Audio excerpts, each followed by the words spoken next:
OneWest Magazine, OneWest Radio. It's your boy, Damian Sanders, holding it down for the West Coast. From the tip to the top, man, from Seattle to San Diego, you already know. We got a very special guest in the house tonight. She got a new single out there, man. It's called Can I Stay? It's all over the radio, man. People calling in for it. We got the wife of Mr. Terry Crews, Mrs. Rebecca Crews. How you doing, Miss Lady? I'm doing wonderfully. Thank you for having me. Thanks for taking the time to holler at OneWest Magazine.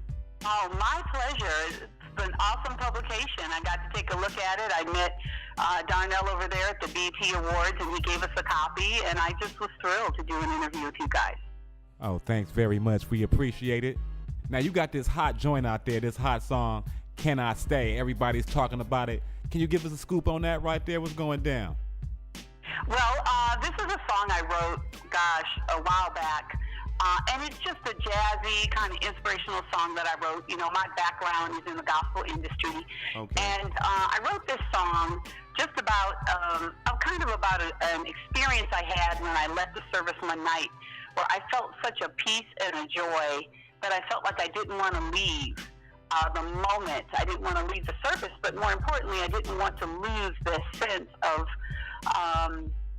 just like entitlement that I felt. It was like a sense that time was stopping and that life was beautiful, and there was this transcendent moment that I couldn't get a hold of in any other way. And so I went home and started writing about this peace that I had. And I realized that there are a lot of moments in life when we have that. I call it a kairos moment. It's a Greek word that stands for a moment in time. Okay. When everything seems to disappear and life feels like it could never be better. And you might have that moment when you're in the arms of a loved one. You might have that moment when you see your first baby cry, you know, or you have that moment when you accomplish a long-held dream. And you just are thankful and grateful. And that's what I wrote the song about. So it's about love, and it's about the presence of God, and the love of family, the love of children, neighbors. It's about the peaceful, beautiful moments we have that we treasure in life. Now, the title, Can I Stay? How did you come up with that title right there? Well, you know what is funny is as I was having this kind of emotional moment, I remember just thinking, can I just stay right here?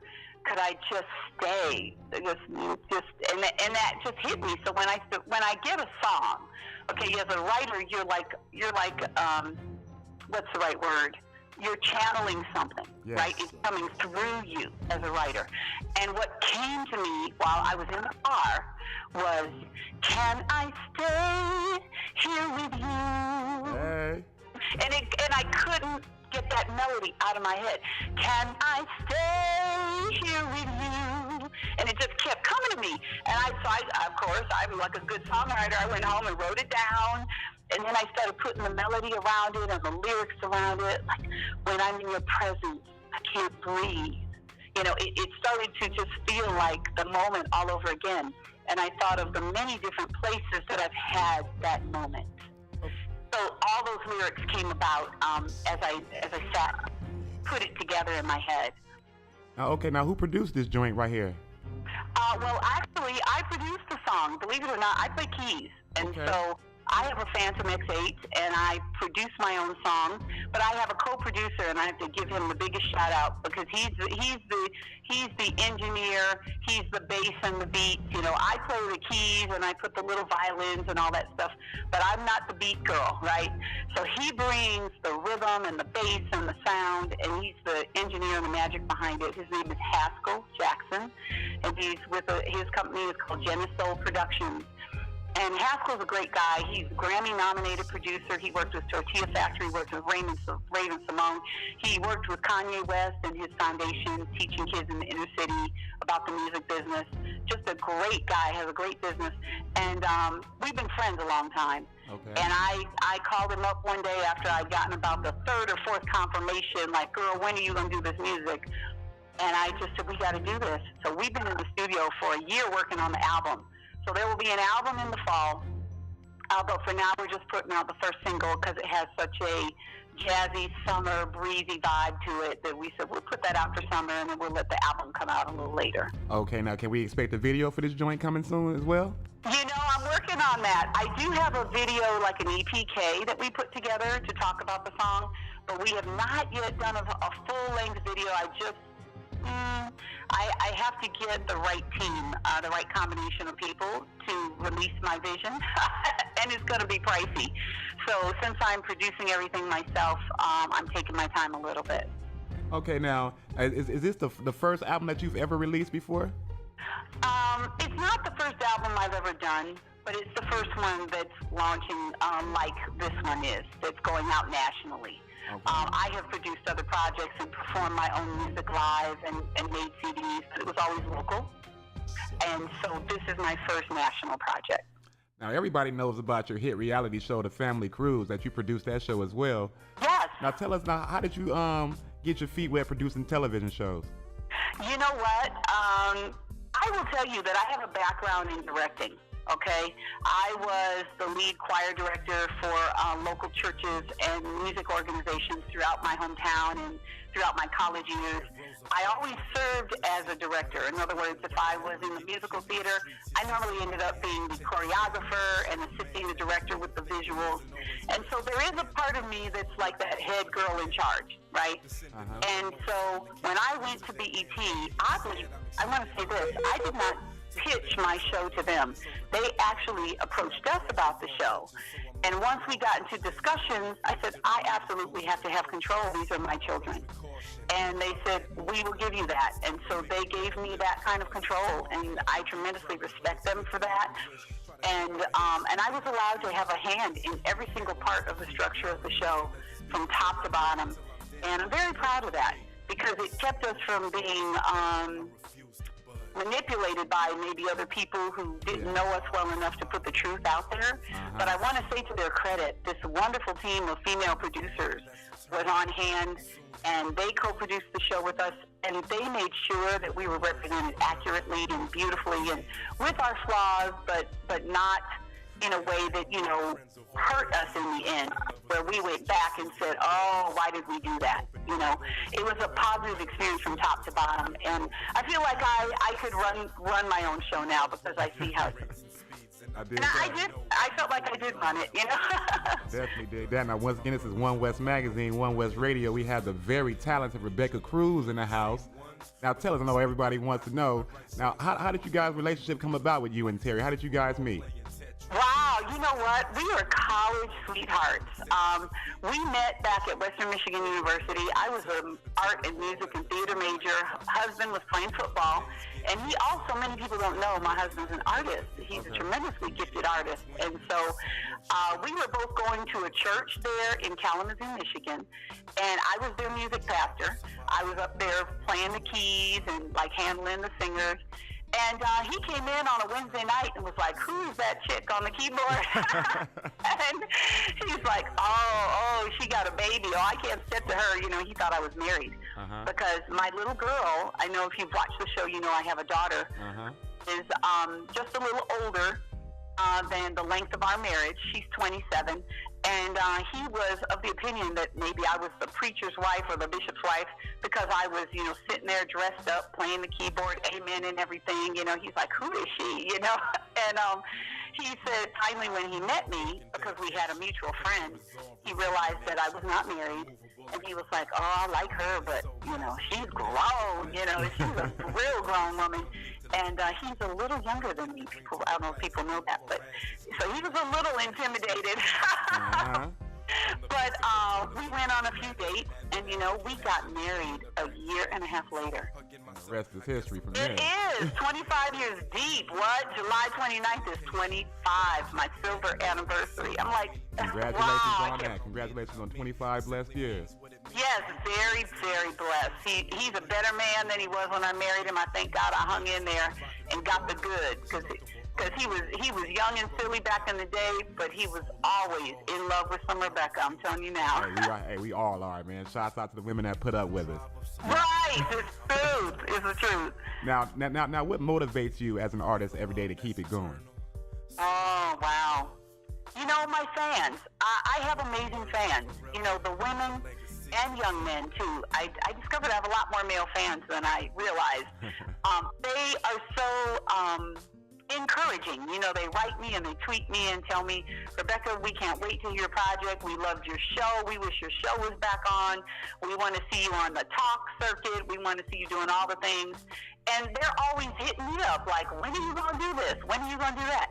And I realized I got comfortable with motherhood, because I could be sitting around eating bonbons and doing nothing. But I have a talent that I need to share with the world. And I don't believe God put you on the planet to just sit around and collect. He put you here to give. He put you here to sow and to serve people. And music is a real ministry. It's a real light to people. It encourages people. It lifts them. I think how many times, I heard that your founder is, correct me if I'm wrong, he mentioned he's a survivor of suicide. Is that correct? Yes, he's a suicide survivor. Suicide survivor. And well, a motivational I've speaker. been through my own dark times, okay? I went through a period where, I left my husband for almost a year. I remember going through a period where I lost a baby. I was almost 6 months pregnant, and the baby died. And so I've gone through times that I didn't want to live, okay? And music carried me. Music heals. And so I have an obligation to share with the world what has brought me comfort and healing. And that's the songs of the Lord, the songs that came down from heaven to bless me and encourage me and help me get through the darkest times of my life. And I know when I share these songs, these words, these lyrics, people are going to go, I have been through that. I have been lost and now I'm found. I have hurt so bad that I didn't want to live, anymore. And I can relate. And so I'm hoping to bring that same healing and that same response, that responsibility is on me as a channel to share what I have been blessed with. Now, I love that right there. Now, you're making music for all the right reasons right there. Now, as far as the music that's being made today, what would you like to see more of in music? More love songs. Absolutely more love songs. I get it that in hip-hop lingo, we refer to women as shorties, and we refer to women sometimes in ways I don't like to hear them referred to. But I would love to hear men singing like men and rapping like men about the women they cherish, about the children they cherish, about the life they cherish. Some of them have learned from the stuff they've been through, and I hope they'll tell that lesson as well. Tell the hard part, tell the dark stuff, for sure, but don't leave us there. Come on in to the better side and tell us how you got out of the nonsense. Tell us how you became a better man. Tell us what you went through. And so I hope that people will be inspired by me, that there is hope, that there's a future, that there's good coming. There's so much going on in the world that's negative, and I hope to bring a light to it. And I would love to see artists that specialize in maybe not spreading light. More of that. Spread more light. You know what I mean? Because we need it. We don't need more of the heavy. We don't need to be discouraged by what we listen to. We need to be encouraged. Oh, that's beautiful right there.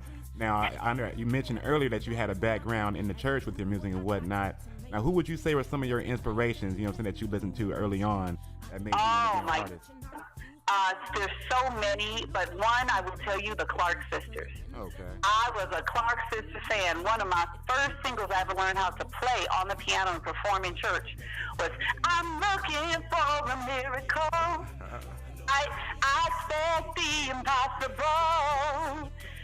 That they were the trendsetters. We were so excited to hear something that didn't sound like, Lord, they didn't sound and sad, and these girls just brought it and changed the game, and I'm forever indebted to them, and I'm still a huge fan. Anywhere I can see me some Clarks, any one of them, Dorinda, Twinkie, Karen, love Kiki, love the next generation. I'm a huge supporter and just a lover of what they do. Now, I dig that.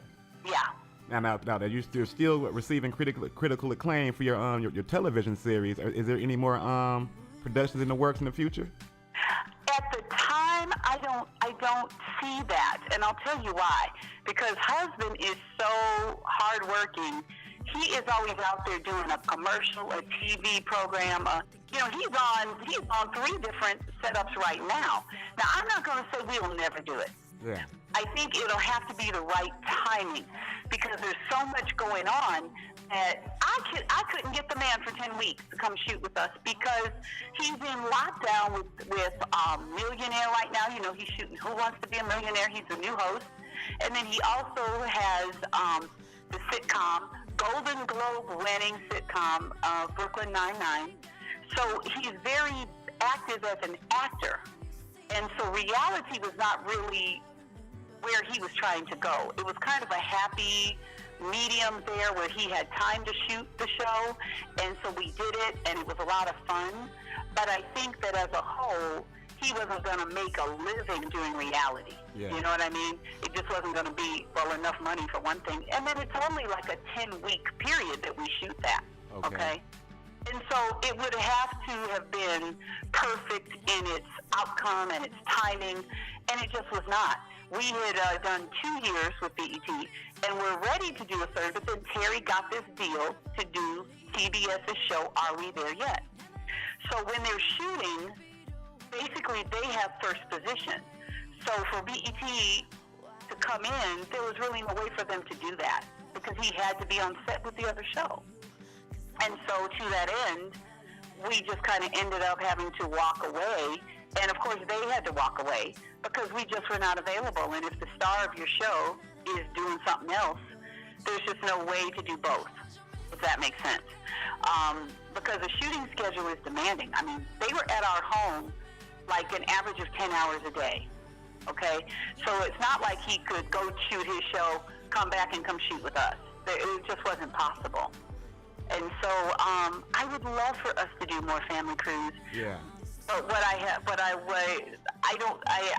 to say, maybe in another lifetime we'll find a way to make it happen. I don't know that it will happen anytime soon because he's just so locked in with all these projects. I know my daughter definitely wants me to ask you while I got you on the phone. Now she's a big fan of the Friday series. Could you ask Big Damon? Is it ever gonna be another Friday, and is he gonna be a part of it as well? You know what? There has been talk about it. There have been rumors and all of that, but we've never gotten an official, from Cube himself. Like, look, we gonna do it. There's been talks. There's been rumors, but nothing in the works that I know of. Now I can dig. Now you got your new single. Can we expect some live performances we can check for to come see you perform live? Oh, actually, you know what? I am going to be doing some local stuff here in LA, but I am performing on the Bobby Jones Gospel Show on BET. Okay. We're taped August 1st, so that will air in the fall. But I'm still working on getting some local gigs. What we're having is a lot of opportunities to perform, but they're mostly television right now. So I will keep you posted. I'll tell you what, everybody can follow me on Twitter at Rebecca K. Cruz, on Instagram, Rebecca K. Cruz. I have my website, Rebecca King Cruz. And so there's always a way to find out what's going on with me between the Facebook, Twitter, and Instagram. I have lots of things that are in the works, but I'm kind of between management right now. And so we're in a position where there's some stuff coming, but it's not yet on the books. Definitely want to see you in the House of Blues all day long in Hollywood so we can come out and support. And I've done House of Blues. I did it back in August. I did a whole show. I did like a half-an-hour show. So more of that is to come. I just have to get it. So we're so focused on pushing the single and at least trying to get it out there, and that's in the front right now. And we dig that. Now, once again, this is OneWest Magazine, OneWest Radio. We have a very beautiful and talented Rebecca Cruz in the house. We appreciate her falling in and giving us some time. Now, before we go, any quick shout-outs you want to throw on the street? Let's see. Shout out to my homie Haskell Jackson, my producer, my bud. He's just an awesome, awesome talent. Any of you young people out there looking to get your game on and get your singles developed and your originality, your creativity, your artist development, Haskell Jackson is a one-stop shop, and you can go to Genesol Productions, and he will help you develop everything you're trying to do as an artist. He's right here in L.A., and I want to give a shout out especially to my awesome, awesome family, my kids, Naomi, Tara, Azriel Winfrey, and Isaiah, and to the big man himself, Big T, my rock, my fortress, my friend, my bestie, my everything. keep doing their thing, baby. You are blowing it up. Be sure to watch him on Brooklyn Nine-Nine in the fall and on Who Wants to Be a Millionaire in the fall. And come check out my single on iTunes, Can I Stay, Rebecca Cruz. You're going to love it. It's going to be your summer jam. Hey, thanks for taking the time. We appreciate you so much. No, Damien, it's a pleasure. Thank you very much. And there it is there. OneWest Magazine, OneWest Radio.